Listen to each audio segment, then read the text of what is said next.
प्यारे बच्चों सत श्री अकाल। मैं किरणदीप कौर। अज आप जमात 10वीं की पंजाबी की पाठ पुस्तक ਸਾਹਿਤ ਸੁਗੰਧੀਆਂ विचों निबंध भाग करन जा रहे हाँ। किरत जो लिखा है प्रोफैसर पूरन सिंह जी का, जिन्होंने अलबेले कवि करके भी जानिया जाता है। आओ पढ़ते हैं इन्हों का लिखा होया निबंध किरत।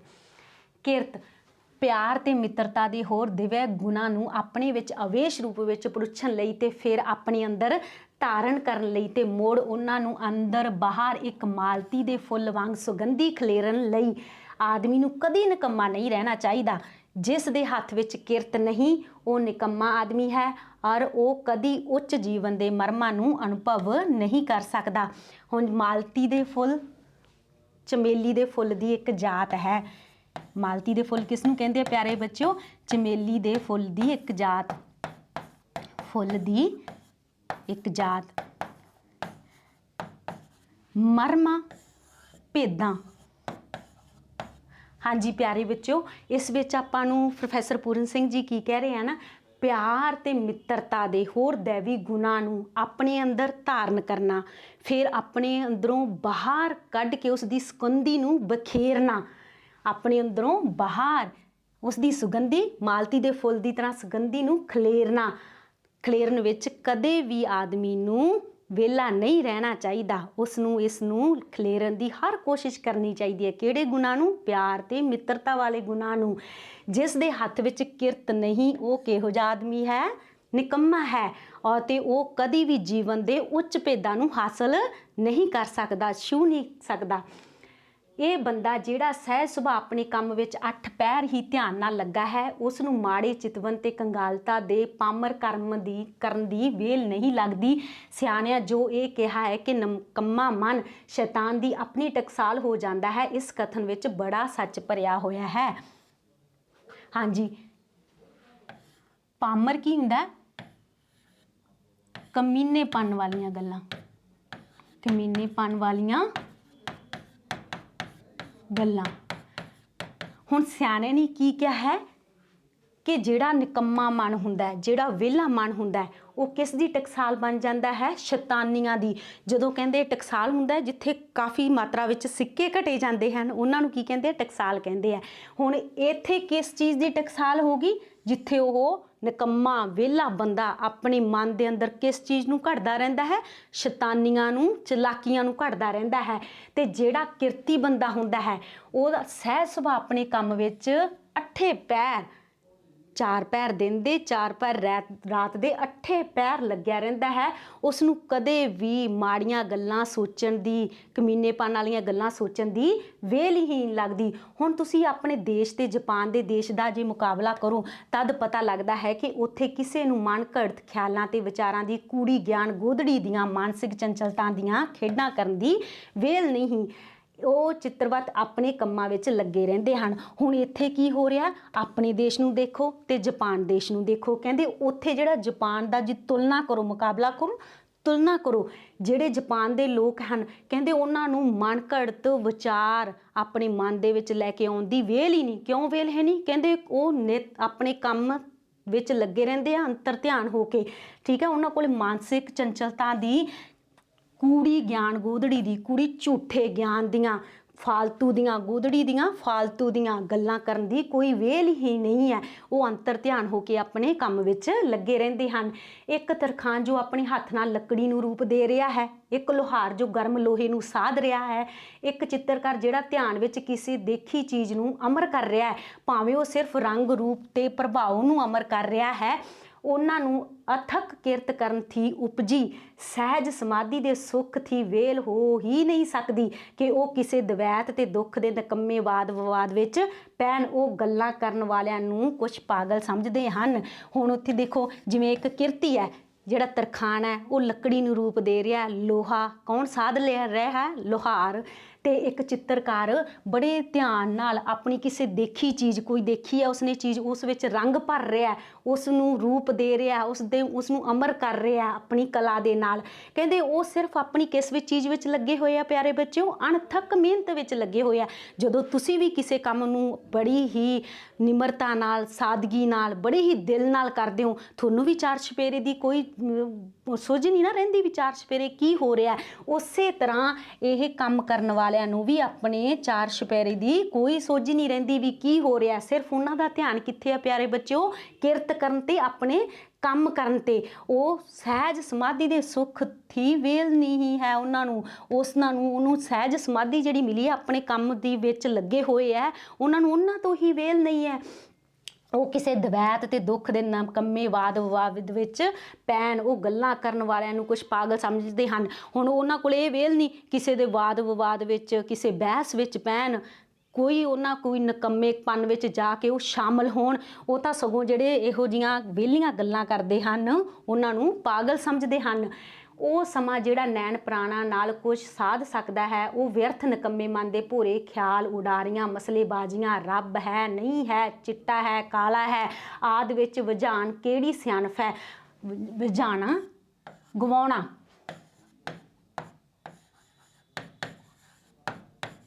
ਹਾਂਜੀ ਕਹਿੰਦਾ ਜਿਹੜਾ ਆਪਣੇ ਕੋਲ ਸਮਾਂ ਆਪਾਂ ਨੈਣ ਪ੍ਰਾਣਾ ਨਾਲ ਕੁਝ ਸਾਧ ਸਕਦੇ ਹਾਂ, ਕੁਝ ਬਣਾ ਸਕਦੇ ਹਾਂ। ਉਹ ਵਿਅਰਥ ਨਿਕੰਮੇ ਮਨ ਦੇ ਭੋਰੇ ਖਿਆਲ, ਉਡਾਰੀਆਂ, ਮਸਲੇਬਾਜ਼ੀਆਂ, ਜੇ ਛੋਟੇ ਖਿਆਲ ਹੈ ਉਹਦੇ ਵਿੱਚ ਮਨ ਦੀ ਚੰਚਲਤਾ ਵਿੱਚ ਐਵੇਂ ਉਡਾਰੀਆਂ ਲਾਉਂਦੇ ਰਹਿੰਦੇ ਆ, ਖਿਆਲ ਆਉਂਦੇ ਰਹਿੰਦੇ ਆ, ਰੱਬ ਹੈ ਜਾਂ ਨਹੀਂ ਹੈ, ਚਿੱਟਾ ਹੈ ਜਾਂ ਕਾਲਾ ਹੈ, ਇਸ ਵਿੱਚ ਹੀ ਸਮਾਂ ਗਵਾ ਰਹੇ ਹਨ। ਕਿਹੜੀ ਸਿਆਣਪ ਹੈ, ਕਹਿੰਦੇ ਇਹ ਕਿਹੜੀ ਸਿਆਣਪ ਹੈ ਇਹਦੇ ਵਿੱਚ ਸਮਾਂ ਗਵਾ ਲੈਣਾ, ਰੱਬ ਹੈ ਜਾਂ ਨਹੀਂ ਹੈ, ਚਿੱਟਾ ਹੈ ਜਾਂ ਕਾਲਾ ਹੈ। ਇਹੋ ਜਿਹੀ ਕਿਹੋ ਜਿਹੀ ਸਿਆਣਪ ਹੈ ਜਿਹੜਾ ਸਾਰਾ ਸਮਾਂ ਇਹ ਵਿਅਰਥ ਦੀਆਂ ਗੱਲਾਂ ਵਿੱਚ ਗਵਾ ਲੈਣਾ। ਸੁੱਚੀ ਕਿਰਤ ਕਰਨ ਵਾਲੇ ਦੇ ਹੱਥ ਪੈਰ ਆਪ ਮੁਹਾਰੇ ਪਾਕ ਹੋ ਜਾਂਦੇ ਆ। ਜਿਹੜਾ ਪਿਆਰੇ ਬੱਚਿਓ ਕਿਰਤੀ ਹੈ, ਜਿਹੜਾ ਆਪਣੀ ਹੱਥੀਂ ਮਿਹਨਤ ਕਰਦਾ ਹੈ, ਉਹਦੇ ਹੱਥ ਆਪਣੇ ਆਪ ਹੀ ਪਵਿੱਤਰ ਹੁੰਦੇ ਹੈ, ਕਿਉਂਕਿ ਉਹਦੇ ਮਨ ਦੇ ਵਿੱਚ ਕਦੇ ਵੀ ਕਿਸੇ ਨੂੰ ਦੁੱਖ ਪਹੁੰਚਾਉਣ ਵਾਲੀ ਗੱਲ ਆ ਹੀ ਨਹੀਂ ਸਕਦੀ। ਮਾਨਸਿਕ ਚਿਤਵਨ ਕਿੰਨਾ ਹੀ ਉੱਚਾ ਹੋਵੇ, ਰੂਹ ਨੂੰ ਸਾਫ਼ ਨਹੀਂ ਕਰਦਾ, ਮੈਲਾ ਕਰਦਾ ਹੈ, ਪਰ ਸਰੀਰ ਨਾਲ ਕੀਤੀ ਕਿਰਤ ਆਪ ਮੁਹਾਰੀ ਜਿਸ ਤਰ੍ਹਾਂ ਬ੍ਰਿਸ਼ ਉੱਤੇ ਫਲ ਫੁੱਲ ਆਣ ਲੱਗਦੇ ਹਨ, ਸਿਦਕ ਤੇ ਪਿਆਰ ਤੇ ਰੱਬ ਦੀ ਰੱਬਤਾ ਵਿੱਚ ਜੀਣ ਲੱਗ ਜਾਂਦਾ ਹੈ। ਹੁਣ ਕਹਿੰਦੇ ਹੈ ਜਿਹੜਾ ਕਿਸਾਨ ਹੈ, ਜਿਹੜਾ ਕਿਰਤੀ ਹੈ, ਉਹ ਕਿਹਦੇ ਵਿੱਚ ਜੀਣ ਲੱਗਦਾ ਹੈ, ਵਿਸ਼ਵਾਸ ਵਿੱਚ, ਪਿਆਰ ਵਿੱਚ ਤੇ ਰੱਬ ਦੀ ਰੱਬਤਾ ਵਿੱਚ ਵੀ, ਰੱਬ ਦੀ ਰਜ਼ਾ ਵਿੱਚ ਜੀਣ ਲੱਗ ਜਾਂਦਾ ਹੈ। ਜਿਹਦਾ ਕਿਸੇ ਦਾ ਮਾਨਸਿਕ ਚਿੰਤਨ ਵਾਲਾ ਬੰਦਾ, ਉਸ ਦਾ ਮਾਨਸਿਕ ਚਿਤਵਨ ਕਿੰਨਾ ਵੀ ਉੱਚਾ ਕਿਉਂ ਨਾ ਹੋਵੇ, ਉਸ ਦੀ ਰੂਹ ਸਾਫ਼ ਨਹੀਂ ਕਰਦਾ, ਉਹ ਹਮੇਸ਼ਾ ਮੈਲਾ ਹੀ ਕਰਦਾ। ਕਿੰਨਾ ਵੀ ਉੱਚਾ ਮਾਨਸਿਕ ਚਿੰਤਵਨ ਹੋ, ਉਹ ਕਦੇ ਵੀ ਰੂਹ ਨੂੰ ਸਾਫ਼ ਨਹੀਂ ਕਰਦਾ। ਕੀ ਕਰਦਾ ਹੈ, ਮੈਲਾ ਹੀ ਕਰਦਾ ਹੈ। ਤੇ ਕਿਰਤੀ ਹੁੰਦਾ ਜਿਹੜਾ, ਉਹ ਹਮੇਸ਼ਾ ਪਿਆਰ, ਵਿਸ਼ਵਾਸ ਤੇ ਰੱਬ ਦੀ ਰਜ਼ਾ ਵਿੱਚ ਰਹਿੰਦਾ ਹੈ। ਤੇ ਉਹ ਉਸਦੇ ਕਿਰਤ ਦੀ ਆਪ ਮੁਹਾਰੀ ਕਿਸ ਰੂਪ ਵਿੱਚ, ਫਲ ਫੁੱਲ ਰੂਪ ਵਿੱਚ ਪ੍ਰਾਪਤ ਹੋ ਜਾਂਦੀ ਹੈ, ਉਸ ਦੀ ਮਿਹਨਤ ਉਸ ਨੂੰ। ਈਸਾਈ ਮਤ ਬਾਦਸ਼ਾਹੀ ਮਹੱਲਾਂ ਵਿੱਚ ਟਾਲਸਟਾਈ ਨੂੰ ਨਜ਼ਰ ਨਹੀਂ ਸੀ ਆਇਆ, ਪਰ ਭੋਲੇ ਭਾਲੇ ਰੂਸ ਦੇ ਕਿਰਸਾਨਾਂ ਦੇ ਵਹਿਮਾਂ ਦੇ ਹਨੇਰੇ ਵਿੱਚ ਬਿਜਲੀਆਂ ਲਸ਼ਕਦੀਆਂ ਧਾਰੀਆਂ ਸੱਚੇ ਸਿਦਕ ਦੀ ਉਹਨੂੰ ਨਜ਼ਰ ਆਈਆਂ। ਹੁਣ ਟਾਲਸਟਾਈ ਸੀਗਾ, ਉਸ ਨੂੰ ਈਸਾਈ ਮਤ ਕਿੱਥੇ ਨਜ਼ਰ ਆਇਆ ਪਿਆਰੇ ਬੱਚਿਓ, ਉਹਨਾਂ ਨੂੰ ਕਿਸਾਨਾਂ ਤੇ ਮਜ਼ਦੂਰਾਂ ਦੇ ਚਿਹਰਿਆਂ ਤੋਂ, ਭੋਲੇ ਭਾਲੇ ਉਹਨਾਂ ਦੇ ਛੋਟੇ ਛੋਟੇ ਵਹਿਮਾਂ ਭਰਮਾਂ ਤੋਂ ਬਿਜਲੀਆਂ ਦੀ ਤਰ੍ਹਾਂ ਲਿਸ਼ਕਦਾ ਨਜ਼ਰ ਆਇਆ। ਉਹਨੂੰ ਮਹਿਲਾਂ ਵਿੱਚੋਂ, ਬਾਦਸ਼ਾਹੀ ਮਹਿਲਾਂ ਵਿੱਚੋਂ ਨਹੀਂ ਈਸਾਈ ਮਤ ਧਰਮ ਨਜ਼ਰ ਆਇਆ ਸੀ। ਕਿਸਾਨ ਜ਼ਿਮੀਂਦਾਰ ਜਿਹੜੇ ਹਲ ਵਾਹੁੰਦੇ ਤੇ ਮਜ਼ਦੂਰੀਆਂ ਕਰਦੇ ਹਨ, ਉਹਨਾਂ ਵਿੱਚ ਸਹਿਜ ਸੁਭਾਅ, ਦਇਆ, ਉਦਾਰਤਾ, ਤਿਆਗ, ਰਜਾ ਆਦਿ ਮਹਾਨ ਗੁਣਾਂ ਦੀ ਛਾਇਆ ਹੁੰਦੀ ਹੈ। ਹੁਣ ਇੱਥੇ ਆਪਾਂ ਨੂੰ ਪਿਆਰੇ ਬੱਚੋ ਕੀ ਦੱਸਿਆ, ਜਿਹੜਾ ਕਿਸਾਨ ਹੱਥੀਂ ਕੰਮ ਕਰਦਾ ਹੈ, ਮਿਹਨਤ ਕਰਦਾ ਹੈ, ਮਜ਼ਦੂਰੀ ਕਰਦਾ ਹੈ, ਉਸ ਵਿੱਚ ਕਿਹੜੇ ਕਿਹੜੇ ਗੁਣ ਹੁੰਦੇ ਹੈ, ਸਹਿਜ ਸੁਭਾਅ, ਦਇਆ ਆ ਜਾਂਦੀ ਹੈ, ਉਸ ਵਿੱਚ ਉਦਾਰਤਾ ਆ ਜਾਂਦੀ ਹੈ, ਕਿਸੇ ਦੇ ਪ੍ਰਤੀ ਦਇਆ ਰੱਖਣਾ, ਦਾਨਸ਼ੀਲਤਾ ਰੱਖਣਾ, ਤਿਆਗ ਰੱਖਣਾ, ਰੱਬ ਦੀ ਰਜ਼ਾ ਵਿੱਚ ਰਹਿਣਾ, ਇਹ ਸਾਰੇ ਗੁਣ ਉਸ ਵਿੱਚ ਹੁੰਦੇ ਹਨ। ਜੋ ਵੀ ਕਿਰਤੀ ਹੋਏਗਾ ਉਹਦਾ ਮਨ ਸਾਫ਼ ਤੇ ਹੱਥ ਪੈਰ ਪਵਿੱਤਰ ਹੋਣਗੇ। ਕਿਸੇ ਵੀ ਅਮੀਰ ਦੇ ਦਿਲ ਵਿੱਚ ਨੁਕਸਾਨ ਉਠਾ ਕੇ ਰਜ਼ਾ ਦਾ ਨੁਕਤਾ ਨਹੀਂ ਆਉਂਦਾ। ਦੇਖੋ ਕਿੱਡੀ ਵੱਡੀ ਗੱਲ ਕਹਿ ਰਿਹਾ, ਕੋਈ ਅਮੀਰ ਹੈ, ਕੋਈ ਨੁਕਸਾਨ ਹੋ ਜਾਂਦਾ ਹੈ, ਉਹ ਕਦੇ ਵੀ ਰੱਬ ਦੀ ਰਜ਼ਾ ਨਹੀਂ ਮੰਨਦਾ। ਪਰ ਮੈਂ ਕਿਰਤੀ ਕਿਰਸਾਨਾਂ ਦੀ, ਕੀ ਸਿੱਖ ਤੇ ਕੀ ਮੁਸਲਮਾਨ ਤੇ ਕੀ ਹਿੰਦੂ, ਸਭ ਵੇਖਿਆ ਹੈ ਕਿ ਉਹ ਬੜੇ ਬੜੇ ਨੁਕਸਾਨ ਨੂੰ ਰੱਬ ਦੀ ਰਜ਼ਾ ਦੇ ਨੁਕਤੇ ਵਿੱਚ ਗੁਜ਼ਾਰ ਦਿੰਦੇ ਹਨ। ਹੁਣ ਜਿਹੜੇ ਬੜੇ ਬੜੇ ਵੱਡੇ ਵੱਡੇ ਨੁਕਸਾਨ ਹੋ ਜਾਣ, ਇਸ ਵਿੱਚ ਕਿਸੇ ਧਰਮ ਨਾਲ ਸੰਬੰਧਿਤ ਨਹੀਂ ਹੈ। ਕਿਰਤੀ ਬੰਦਾ ਕਿਸੇ ਧਰਮ ਨਾਲ, ਦੇਖੋ ਕਿਸੇ ਨਾਲ ਧਰਮ ਨਾਲ ਸੰਬੰਧਿਤ ਹੈ ਕਿਰਤੀ ਬੰਦਾ, ਸਿੱਖ ਹੈ ਚਾਹੇ ਉਹ ਈਸਾਈ ਹੈ ਚਾਹੇ ਮੁਸਲਮਾਨ ਹੈ, ਉਹਨਾਂ ਦਾ ਸੁਭਾਅ ਕਿਹੋ ਜਿਹਾ ਹੋ ਜਾਂਦਾ, ਸਭ ਦਾ त्याग वाला, दया वाला, रब दी रजा विच रहन वाला। आ देखो किसान है, कोई किरती किसान है, चाहे वो सिख है, चाहे मुसलमान है, चाहे हिंदू है, सब विच वेख्या कि वो वड्डे वड्डे नुकसानां नूं रब दी रजा विच ही सह जांदे हन भी ये रब दी रजा सीगी। ਉਹ ਗਮ ਤੇ ਦੁੱਖ ਦੀ ਉਨੀ ਕਾਮ ਨਹੀਂ ਖਾਂਦੇ ਜਿੰਨੀ ਅਕਲਾਂ ਵਾਲੇ ਤੇ ਬਹੁਤ ਸੋਚਾਂ ਵਾਲੇ ਨਿੱਕੇ ਨਿੱਕੇ ਨੁਕਸਾਨ ਵੀ ਬਿਨਾਂ ਸ਼ਿਕਵੇ ਦੇ ਬਰਦਾਸ਼ਤ ਨਹੀਂ ਕਰ ਸਕਦੇ।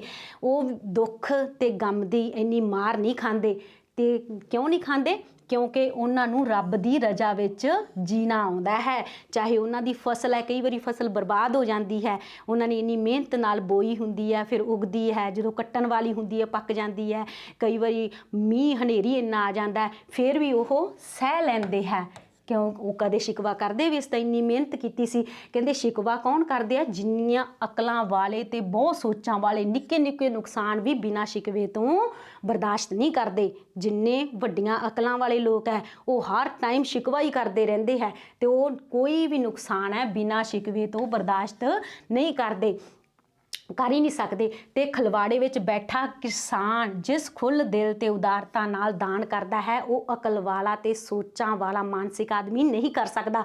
ਖਲਵਾੜਾ ਹੁੰਦਾ ਹੈ, ਖਲਵਾੜਾ ਕੀ ਹੁੰਦਾ ਪਿਆਰੇ ਬੱਚੋ? ਜਿੱਥੇ ਵੀ ਕਣਕ ਗਾਹ ਕੇ ਪਸ਼ੂਆਂ ਨਾਲ ਪੁਰਾਣੇ ਜ਼ਮਾਨੇ 'ਚ ਹੁੰਦੇ ਸੀ, ਜਿੱਥੇ ਕਣਕ ਸੁੱਟੀ ਜਾਂਦੀ ਸੀ, ਵੱਡੇ ਸਾਰੇ ਮੈਦਾਨ ਹੁੰਦੇ ਸੀ, ਉੱਥੇ ਜਿਹੜੀ ਕਣਕ ਕੱਟ ਕੇ ਲਿਆ ਕੇ ਸੁੱਟ ਦਿੱਤੀ ਜਾਂਦੀ ਸੀ ਤੇ ਜਾਨਵਰਾਂ ਨਾਲ ਗਾਹੀ ਜਾਂਦੀ ਸੀ। ਫਿਰ ਕਣਕ ਨੂੰ ਅਲੱਗ ਕਰ ਲਿਆ ਜਾਂਦਾ ਸੀ ਤੇ ਤੂੜੀ ਦਾ ਅਲੱਗ ਬੋਲ ਬਣਾ ਲਿਆ ਜਾਂਦਾ ਸੀ। ਉਹਨੂੰ ਖਲਵਾੜਾ ਕਹਿੰਦੇ ਸਨ।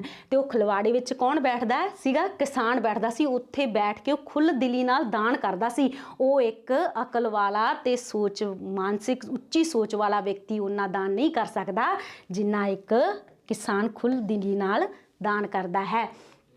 ਜਿਸ ਤਰ੍ਹਾਂ ਗਊ ਵਿੱਚ ਬੱਚੇ ਨੂੰ ਪਿਆਰ ਕਰਨ ਦਾ ਸਹਿਜ ਸੁਭਾਅ ਗੁਣ ਹੈ ਤੇ ਕੁਦਰਤ ਤੇ ਜੀਵਨ ਵਿੱਚ ਆਖਰ ਦਿਵਯਤਾ ਦਾ ਲੱਛਣ ਦਰਸਾਉਂਦਾ ਹੈ, ਤਿਵੇਂ ਕਿਸਾਨ ਮਿਹਨਤ ਕਰਨ ਵਾਲਾ ਕੁਦਰਤ ਦੇ ਇਸ ਨੇਮ ਦੇ ਦਰਸ਼ਨ ਕਰਾਉਂਦਾ ਹੈ ਕਿ ਹੱਥ ਪੈਰ ਤੋਂ ਜੇ ਕੋਈ ਕਾਰ ਕਰੇ ਤਾਂ ਚਿਤ ਆਪ ਮੁਹਾਰਾ ਨਿਰੰਜਨ ਨਾਲ ਜੁੜਨ ਲੱਗ ਜਾਂਦਾ ਹੈ ਤੇ ਸਮਾਂ ਪਾ ਕੇ ਕਿਰਤ ਹੀ ਪੂਜਾ ਹੋ ਜਾਂਦੀ ਹੈ।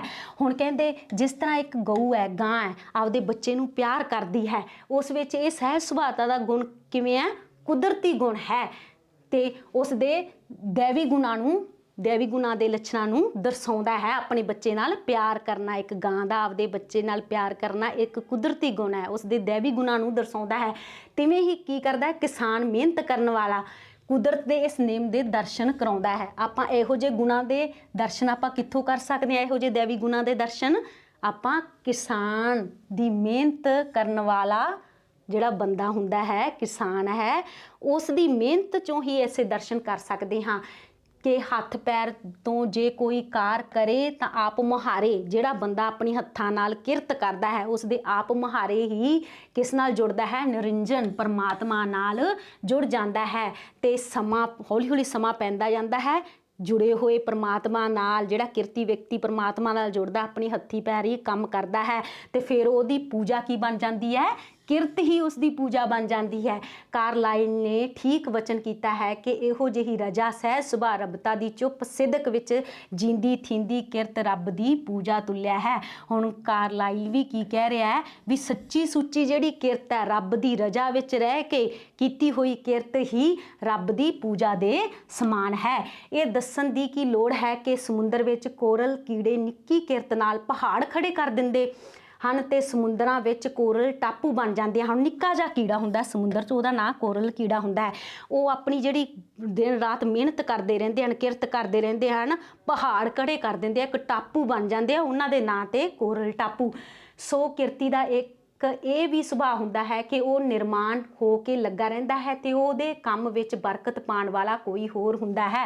ਬਸ ਚੁੱਪਚਾਪ ਕਿਰਤੀ ਦਾ ਇੱਕ ਸੁਭਾਅ ਕਿਹੜਾ ਹੁੰਦਾ? ਬਸ ਚੁੱਪਚਾਪ ਆਪਣੀ ਮਿਹਨਤ ਕਰਦੇ ਰਹਿਣਾ ਤੇ ਉਹਦੇ ਮਿਹਨਤ ਵਿੱਚ ਬਰਕਤ ਕੌਣ ਪਾਏਗਾ? ਕੋਈ ਹੋਰ ਹੀ ਪਾਏਗਾ। ਸੁੱਚੀ ਕਿਰਤ ਕਰਨ ਵਾਲੇ ਦਾ ਸਹਿਜ ਸੁਭਾਅ ਇਹ ਅਨੁਭਵ ਹੁੰਦਾ ਹੈ ਕਿ ਮੇਰਾ ਤਾਂ ਕੰਮ ਕਰਨਾ ਹੀ ਬਣਦਾ ਹੈ, ਫਲ ਦੇਣ ਵਾਲਾ ਕੋਈ ਹੋਰ ਹੈ। ਜਦੋਂ ਕੋਈ ਮਿਹਨਤ ਕਰਦਾ ਹੈ, ਆਪਣੀ ਹੱਥੀਂ ਮਿਹਨਤ ਕਰਦਾ ਹੈ, ਉਸ ਨੂੰ ਹੋਰ ਕੋਈ ਸੋਚਣ ਦੀ ਜ਼ਰੂਰਤ ਹੀ ਨਹੀਂ ਹੁੰਦੀ। ਉਸ ਨੂੰ ਇੰਝ ਲੱਗਦਾ ਹੈ ਕਿ ਮੇਰਾ ਤਾਂ ਕੰਮ ਕੀ ਹੈ? ਕੰਮ ਕਰਨਾ ਹੈ, ਫਲ ਦੇਣ ਵਾਲਾ ਤਾਂ ਕੋਈ ਹੋਰ ਹੈ, ਫਲ ਤਾਂ ਕੋਈ ਹੋਰ ਹੀ ਦੇਗਾ। ਸੋ ਇਸ ਸਿਦਕ ਵਿੱਚ ਉਸ ਅੰਦਰ ਚੰਚਲ ਮਨਾਂ ਤੇ ਅਨੇਕ चिंता वाले बेआसरा हो चुके मनां वाली लोभ लालच दी बिरती नहीं हुंदी। एक किरती दे मन विच कदे भी लोभ लालच वाली मन घड़त गल्लां करन दी वेल नहीं हुंदी, बिरती नहीं हुंदी उहदे विच। उहने तां सिर्फ अपनी किरत विच लगे रहना हुंदा है। वो किरत विच लग्या अपनी किरत करदा रहिंदा है, मेहनत करदा रहिंदा है ते इह सोचदा है भी इस दा फल तां किसे ने होर ही देना है। थोड़े विच सबर बहुत हुंदा है ते ये चमकदी उच्ची सुरत दा चोटी दा रसक अनुभव है। ये चित्त दा या अपने मन दे विच चोटी दा रस है जिहड़ा आपां थोड़े विच सबर करदे हां। आपां तो मतलब किरती बंदा थोड़े विच ज़्यादा सबर करता है। ये उसकी चोटी का रस अनुभव करता है। गो धन गज धन बाज और रतन धन खान, जब आवे संतोख धन सब धन धूल समान। कहते चाहे अपने कोले पशु धन गऊ धन हैगा, हाथी धन हैगे है, घोड़ा है, रतन नाल आपां अमीर अखवा रहे हैं, अमीरी दे प्रतीक ये सारिया चीज़ां हन। जदों संतोख सबर अपने अंदर आ जाता है तो ये सारे धन सानू किस दे समान लगते हैं, धूड़ मिट्टी दे समान लगन लग जाते हैं। अपने कसब विच हर एक किरती दे अंदर कुदरती सादगी ते बेपरवाही हुंदी है। वो चित्रकार अपने बनाए चित्र दे रंग वेख वेख विकसदा है।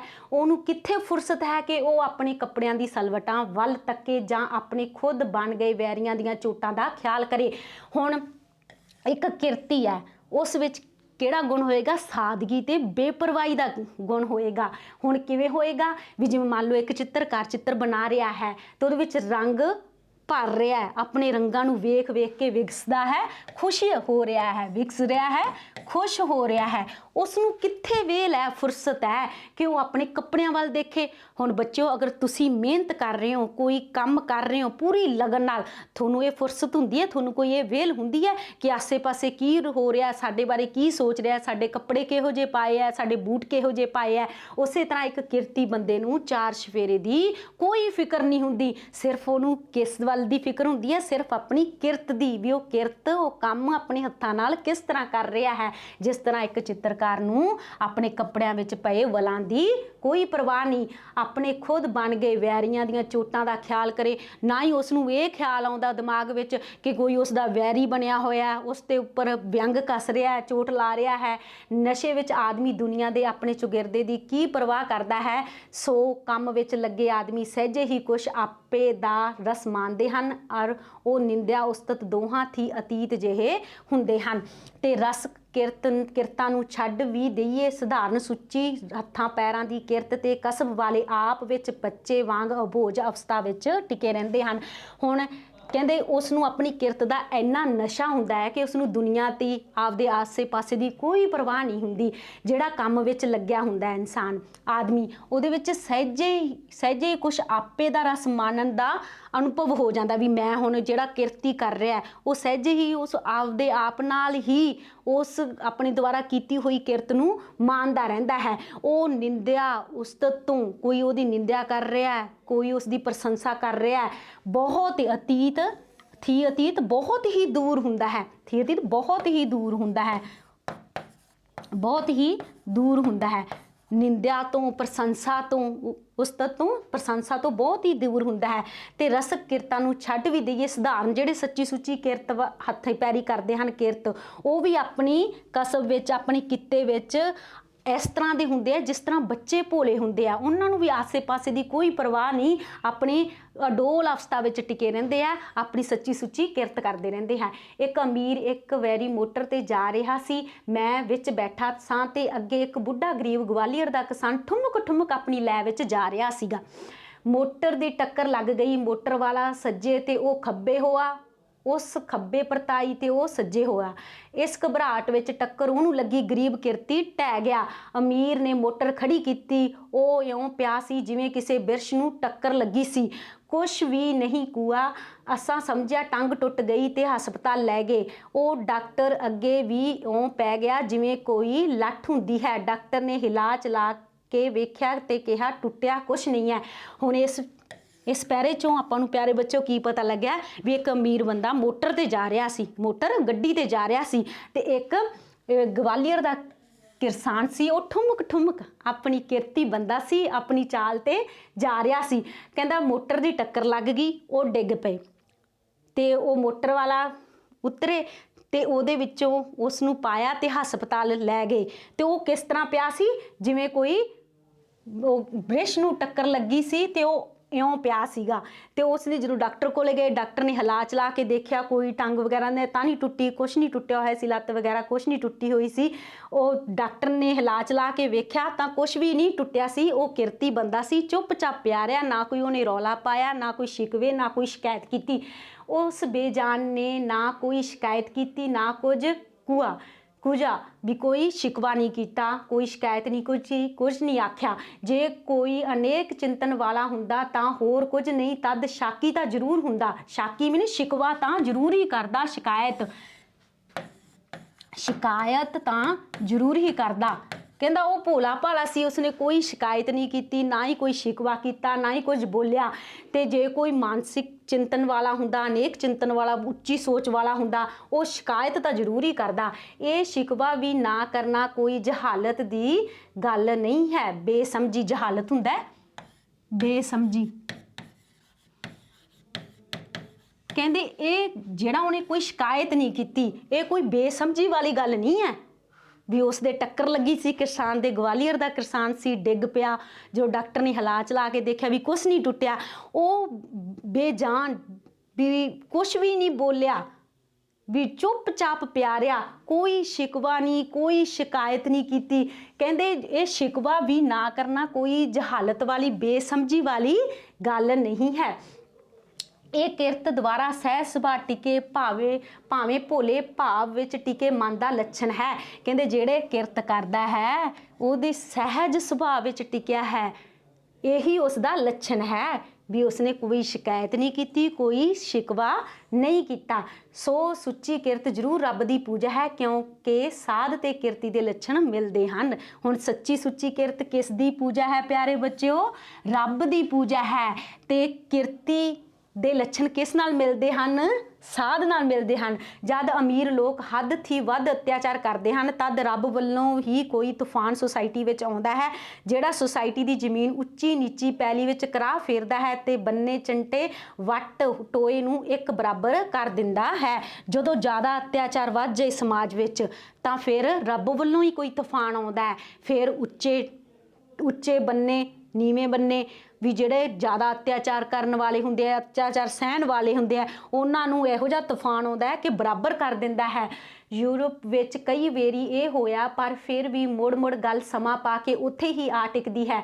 ਕਿਰਤੀ ਕੁਛ ਗਰੀਬ ਜਿਹੇ, ਨਿਮਾਣੇ ਜਿਹੇ ਤੇ ਅਮੀਰ ਲੋਕ ਮਨ ਦੇ ਚੰਚਲ ਇਉਂ ਜਿਵੇਂ ਮੋਮ ਦੇ ਬਣੇ ਬੇਜਾਨ ਜਿਹੇ ਬੁੱਤ ਹੁੰਦੇ ਹਨ ਤੇ ਅੱਖਾਂ ਝਮਕਾਉਂਦੇ ਹਨ ਤੇ ਹੋਠ ਹਿਲਾਉਂਦੇ ਹਨ। ਉਹਨਾਂ ਨੂੰ ਉਹ ਸੁੱਖ ਜਿਹੜਾ ਕਿਰਤੀ ਦੀ ਹੱਡੀ ਵਿੱਚ ਕਿਰਤ ਪੈਦਾ ਕਰਦੀ ਹੈ ਕਦੇ ਨਹੀਂ ਆ ਸਕਦਾ। ਨਿਕੰਮੇ ਹੋਣ ਕਰਕੇ ਉਹਨਾਂ ਨੂੰ ਧਰਮ ਕਰਮ ਦੀਆਂ ਗੱਲਾਂ, ਮਸਜਿਦਾਂ ਮੰਦਰ ਬਣਾਉਣ ਦੇ ਅਹੰਕਾਰੀ ਤੇ ਬਨਾਵਟੀ ਦਾਨ ਦੇ ਖੈਰਾਇਤਾਂ ਸੁਝਦੀਆਂ ਹਨ।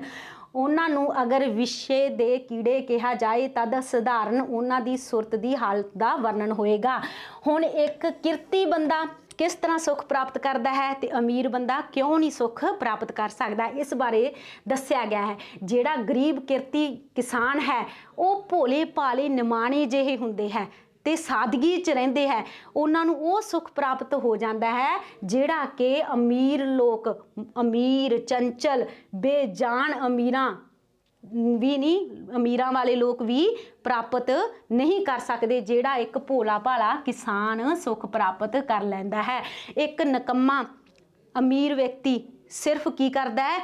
ਹੰਕਾਰੀ ਤੇ ਬਨਾਵਟੀ ਦਾਨ ਦੇਣ ਦੀਆਂ ਗੱਲਾਂ ਹੀ ਸੋਚਦਾ ਰਹਿੰਦਾ ਹੈ ਮੰਦਰਾਂ ਮਸਜਿਦਾਂ ਲਈ, ਵੀ ਕਿਸ ਤਰ੍ਹਾਂ ਮੈਂ ਦਾਨ ਲੈਣਾ ਹੈ, ਕਿਸ ਤਰ੍ਹਾਂ ਇਹਨਾਂ ਲਈ ਕੋਈ ਟੈਕਸ ਦੇ ਰੂਪ ਵਿੱਚ ਪੈਸਾ ਇਕੱਠਾ ਕਰਨਾ ਹੈ।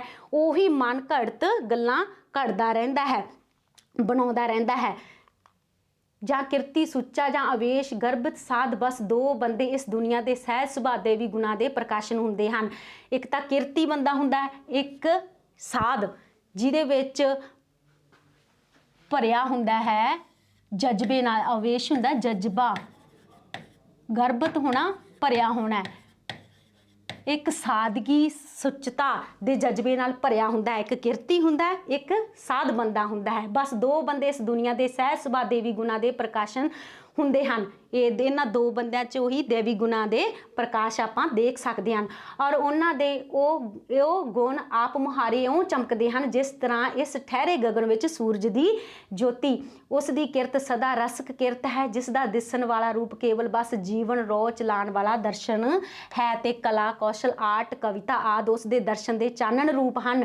ਹਾਂਜੀ, ਇਸ ਵਿੱਚ ਆਪਾਂ ਉਹਨਾਂ ਦੇ ਜਿਹੜੇ ਦੇਵੀ ਗੁਣ ਹਨ, ਸਹਿਜ ਸੁਭਾਅ ਵਾਲਾ, ਮਿਹਨਤ ਕਰਨ ਵਾਲਾ ਗੁਣ, ਉਹਨਾਂ ਦੇ ਆਪ ਮੁਹਾਰੇ ਇਉਂ ਚਮਕਦੇ ਹਨ ਜਿਵੇਂ ਇਸ ਠਹਿਰੇ ਹੋਏ ਗਗਨ ਦੇ ਵਿੱਚੋਂ ਸੂਰਜ ਦੀ ਰੋਸ਼ਨੀ ਚਮਕਦੀ ਹੈ, ਸੂਰਜ ਦੀ ਜੋਤ ਚਮਕਦੀ ਹੈ, ਜਿਹੜਾ ਉਹਦੀ ਕਿਰਤ ਸਦਾ ਹੈ, ਜਿਸ ਦਾ ਦਿਸਣ ਵਾਲਾ ਰੂਪ ਕੇਵਲ ਬਸ ਜੀਵਨ ਰੋਹ ਚਲਾਉਣ ਵਾਲਾ ਦਰਸ਼ਨ ਹੈ। ਤੇ ਕਲਾ ਕੌਸ਼ਲ ਆਰਟ ਕਵਿਤਾ ਆਦਿ ਉਸ ਦੇ ਦਰਸ਼ਨ ਦੇ ਚਾਨਣ ਰੂਪ ਹਨ। ਕਿਹੜੇ ਚਾਨਣ ਰੂਪ ਹਨ? ਕਲਾ ਕੌਸ਼ਲ ਆਰਟ ਕਵਿਤਾ, ਉਸ ਜਿਹੜੇ ਆਪਾਂ ਨੂੰ ਦਰਸ਼ਨ ਹੁੰਦੇ ਆ ਇਸ ਸੱਚੀ ਸੁੱਚੀ ਮਿਹਨਤ ਦੇ, ਕਿਰਤ ਦੇ, ਉਹਦੇ ਦਰਸ਼ਨ ਦੇ ਰੂਪ ਕਿਹੜੇ ਹਨ? ਕਲਾ ਕੌਸ਼ਲ ਆਰਟ ਕਵਿਤਾ। ਉਹ ਸਾਧ ਹੈ ਤੇ ਇੱਧਰ ਇੱਕ ਅਭੋਲ ਸੁੱਚਾ ਕਿਰਤੀ ਸਦਾ ਕਸਬ ਕਰਨ ਵਾਲਾ ਬੰਦਾ ਹੈ, ਜਿਸ ਵਿੱਚ ਸਾਧ ਦੇ ਜੀਵਨ ਦਾ ਪ੍ਰਤੀਬਿੰਬ ਆਪ ਮੁਹਾਰਾ ਪੈਦਾ ਹੁੰਦਾ ਹੈ। ਹੁਣ ਕਹਿੰਦੇ ਇੱਕ ਪਾਸੇ ਤਾਂ ਸਾਧ ਹੈ, ਦੂਜੇ ਪਾਸੇ ਅਭੋਲ ਕਿਰਤ ਕਰਨ ਵਾਲਾ ਵਿਅਕਤੀ, ਕਿਰਤੀ ਕਿਸਾਨ ਹੈ। ਕਹਿੰਦੇ ਦੋਨੋਂ ਹੀ ਆਪਣੇ ਕਸਬ, ਆਪਣੇ ਕਿੱਤੇ ਵਿੱਚ ਲੱਗੇ ਰਹਿਣ ਵਾਲੇ ਇਨਸਾਨ ਹਨ। ਜਿਸ ਵਿੱਚ ਸਾਧ ਦੇ ਜੀਵਨ ਦਾ, ਹੁਣ ਕਿਰਤੀ ਹੈ, ਕਿਰਤੀ ਆਪਣੀ ਕਿਰਤ ਵਿੱਚ ਲੱਗਿਆ ਹੋਇਆ, ਸਾਧ ਆਪਣੀ ਕਿਰਤ ਵਿੱਚ ਲੱਗਿਆ ਹੋਇਆ, ਸਾਦਗੀ 'ਚ ਲੱਗਿਆ ਹੋਇਆ, ਆਪਣੀ ਅਡੋਲ ਅਵਸਥਾ ਵਿੱਚ ਬੈਠਾ ਆਪਣੇ ਭਜਨ ਬੰਦਗੀ ਕਰ ਰਿਹਾ ਹੈ, ਉਹਦੇ ਅੰਦਰ ਵੀ ਦਇਆ ਹੈ, ਨਿਮਰਤਾ ਹੈ, ਐਸੇ ਗੁਣ ਹਨ। ਉਸੇ ਹੀ ਤਰ੍ਹਾਂ ਕਿਰਤੀ ਦੇ ਅੰਦਰ ਵੀ ਐਸੇ ਹੀ ਗੁਣ ਹਨ। ਤੇ ਕਹਿੰਦੇ ਸਾਧ ਦੇ ਜੀਵਨ ਦਾ ਪ੍ਰਤੀਬਿੰਬ ਆਪ ਮੁਹਾਰਾ ਪੈਦਾ ਹੁੰਦਾ ਹੈ। ਕਿਸ ਵਿੱਚ? ਕਿਸ ਦੀ ਪਰਛਾਈ ਹੈ ਸਾਧ ਦੇ ਜੀਵਨ ਦੀ? ਕਿਰਤੀ ਵਿੱਚ। ਕਿਰਤੀ ਵਿੱਚ ਸਾਧ ਦੇ ਗੁਣ ਵੀ ਪਰਛਾਈ ਦੇ ਰੂਪ ਵਿੱਚ ਪੇਸ਼ ਹੁੰਦੇ ਹਨ। ਮੈਂ ਵੇਖਿਆ ਹੈ ਕਿ ਸਿਰਫ ਇੱਕ ਗੁਰੂ ਨਾਨਕ ਸਾਹਿਬ ਤੇ 10 ਗੁਰੂਆਂ ਦੇ ਵਿਖਿਆਨ ਵਿੱਚ ਸਹਿਜ ਸੁਭਾਅ ਦੇ ਗੁਣਾਂ ਦੇ ਪ੍ਰਕਾਸ਼ਨ ਨੂੰ ਬਾਂਹ ਪਕੜ ਇਸ ਕੂੜ ਭਵਰ ਵਿੱਚੋਂ ਕੱਢਿਆ ਹੈ। ਕੂੜ ਭਵਰ ਝੂਠੇ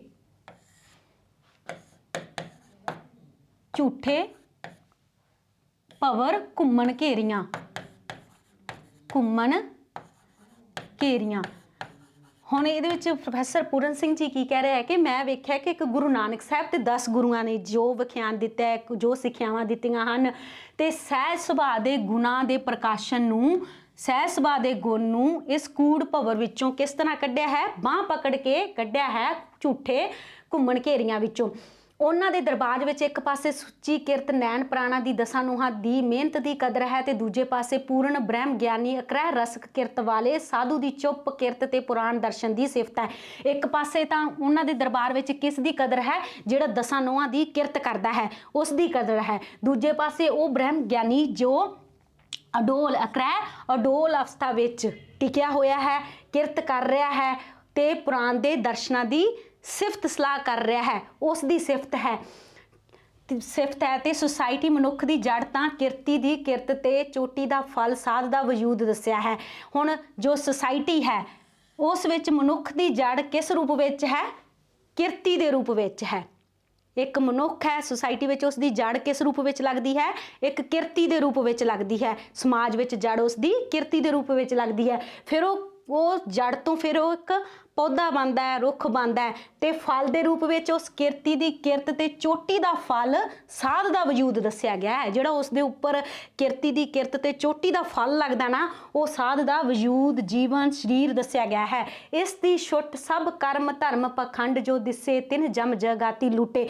ਇਸ ਤੋਂ ਉਲਟ ਕਹਿੰਦੇ ਸਾਰੇ ਧਰਮ ਕਰਮ ਪਖੰਡ ਦਿਸਦੇ ਹਨ, ਜਿਹੜੇ ਜਮਦੂਤ ਜਾਗਾਤੀ ਟੈਕਸਕਾਰ, ਕਹਿੰਦੇ ਜਿਹੜੇ ਸਾਡੇ ਕੋਲੋਂ ਧਰਮ ਪਖੰਡਾਂ ਦੇ ਨਾਮ ਤੇ ਸਾਡੇ ਤੋਂ ਟੈਕਸ ਵਸੂਲ ਰਹੇ ਹੈ, ਉਹ ਜਮਦੂਤ ਜਿਹੜੇ ਸਾਡੇ ਕੋਲੋਂ ਟੈਕਸ ਵਸੂਲ ਰਹੇ ਹਨ, ਉਹ ਸਾਰੇ ਧਰਮਖੰਡ ਪਖੰਡ ਹਨ।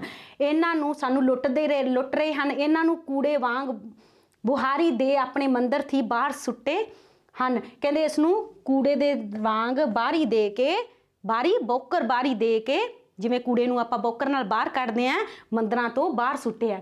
ਉਹ ਵਿਦਿਆ ਹੈ ਜਿਹੜੀ ਮਾਨਸਿਕ ਜੂਏ ਨੂੰ ਤੇ ਅਨੇਕ ਚਿਤਵਨਾਂ ਤੇ ਮਨ ਘੜਤ ਮਸਲਿਆਂ ਨੂੰ ਕੁਦਰਤ ਦੇ ਕਾਦਰ ਦੇ ਰੰਗ ਥੀ ਜੁਦਾ ਕੀਤੇ ਮਨ ਦੀਆਂ ਚਰਚਾਵਾਂ ਤੇ ਖਿਆਲਾਂ ਨੂੰ ਕੋਈ हैसियत दिंदी है। हुण प्यारे बच्चों इस विच की कह रहे हैं प्रोफैसर पूਰਨ सिंह जी, कहते ਉਹ विद्या अविद्या है ਜਿਹੜੀ ਸਾਨੂੰ ਕੁਦਰਤ ਤੇ ਪਰਮਾਤਮਾ ਤੋਂ ਦੂਰ ਕਰਦੀ ਹੈ। ਉਹਨਾਂ ਕੁਦਰਤ ਤੋਂ ਸਾਨੂੰ ਦੂਰ ਕਰਨ ਲਈ, ਕੁਦਰਤ ਤੇ ਪਰਮਾਤਮਾ ਦੇ ਵਿੱਚ ਭੇਦ ਕਰਨ ਲਈ ਸਾਡੇ ਮਨ ਦੇ ਵਿੱਚ ਇਹੋ ਜਿਹੇ ਮਨ ਘੜਤ ਖਿਆਲ ਪੈਦਾ ਕਰਦੀ ਹੈ। ਐਸੇ ਖਿਆਲਾਂ ਦੀ ਕੋਈ ਹੈਸੀਅਤ ਨਹੀਂ ਹੈ ਜਿਹੜੀ ਸਾਡੇ ਪਰਮਾਤਮਾ ਤੋਂ ਸਾਨੂੰ ਦੂਰ ਕਰਦੀ ਹੈ। ਉਹ ਅਵਿਦਿਆ ਵਿਦਿਆ ਰੂਪ ਹੈ ਜਿਹੜੀ ਕੁਦਰਤ ਦੇ ਰੂਹ ਨਾਲ ਅਭੇਦ ਹੋ ਉਸ ਦੀ ਕਾਦਰ ਦੇ ਰੰਗ ਵਿੱਚ ਕਿਰਤ ਕਰਦੀ ਸਾਹ ਲੈਂਦੀ ਹੈ। ਕਹਿੰਦੇ ਜਿਹੜੀ ਕੁਦਰਤ ਦੀ ਰੂਹ ਨਾਲ ਉਹੀ ਅਵਿਦਿਆ ਵਿਦਿਆ ਹੈ ਜਿਹੜੀ ਕੁਦਰਤ ਦੇ ਰੂਹ ਨਾਲ ਅਭੇਦ ਹੋ ਜਾਂਦੀ ਹੈ, ਮਿਲ ਜਾਂਦੀ ਹੈ ਤੇ ਉਸ ਦੇ ਕਾਦਰ ਦੇ ਰੰਗ ਵਿੱਚ, ਉਸ ਪਰਮਾਤਮਾ ਦੇ ਰੰਗ ਵਿੱਚ ਕਿਰਤ ਕਰਦੀ ਹੈ ਤੇ ਸਾਹ ਲੈਂਦੀ ਹੈ, ਵੱਧਦੀ ਫੁੱਲਦੀ ਹੈ। ਹਾਂਜੀ ਪਿਆਰੇ ਬੱਚਿਓ, ਆਪਾਂ ਇਸ ਪਾਠ ਵਿੱਚ ਕਿਰਤੀ ਦੇ ਗੁਣਾਂ ਬਾਰੇ ਪੜ੍ਹਿਆ। ਮਿਲਦੇ ਹਾਂ ਅਗਲੀ ਕਲਾਸ ਵਿੱਚ ਅਗਲੇ ਪਾਠ ਨਾਲ। ਧੰਨਵਾਦ।